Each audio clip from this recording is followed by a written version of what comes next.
Hello guys, to the video guys kaya maghimo ko og star bread dough. Akong day ingredient ani guys kay 4 cups all-purpose flour, 3/4 cup sugar, 1/2 cup water, 1/2 cup milk powder, 1 tablespoon yes. Pero ako na butang kay 2 tablespoon yes. Na 1/2 cup nga fresh milk, 1 egg, 1 tablespoon salt, 4 cups of oil pwede rasad pan siya butter niya butangan na akong siya sang vanilla flavor guys. Igumanan na to mix guys ug maupin na siya sa iya picture guys. Ato na siyang patubuon guys, bali 1 hour guys. After 1 hour guys, mauna ni siya ang resulta guys. Tubo na kay siya sa tanan guys. Sagdira na akong background sa luyo guys, kay ganina ra jud ko ana nagsugo ana nila guys. Proceed ta sa aning akong gibuhat guys. Ako na ning giutod-utod guys. Wala na ni siya timbang-timbang guys. Kuan gid na siya ako rangging tansya kay dili bay ako pure baker mao nang para kaon naman sa ginamo ang guys. Atura na siya lingin-linginon guys, lingin-linginon antod na mahuman to na to ato ang dutanan o forma.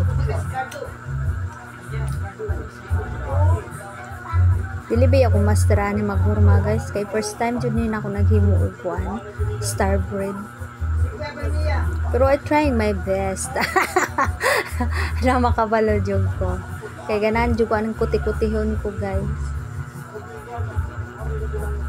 So pagkahuman ana na guys, sapit na mahuman ako ang dough ug horma.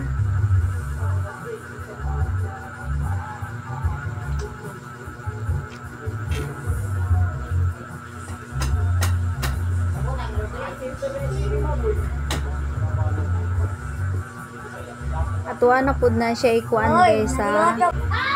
Ako na pud na siya ikuan guys. Ako na pud na siya patubuon guys. Bali tunga sa oras guys. Bali tunga sa oras na nato siya patubuon guys. Ang atong dunga gihorma og syrup ko. Na guys, charan guys, manana na siya horma guys.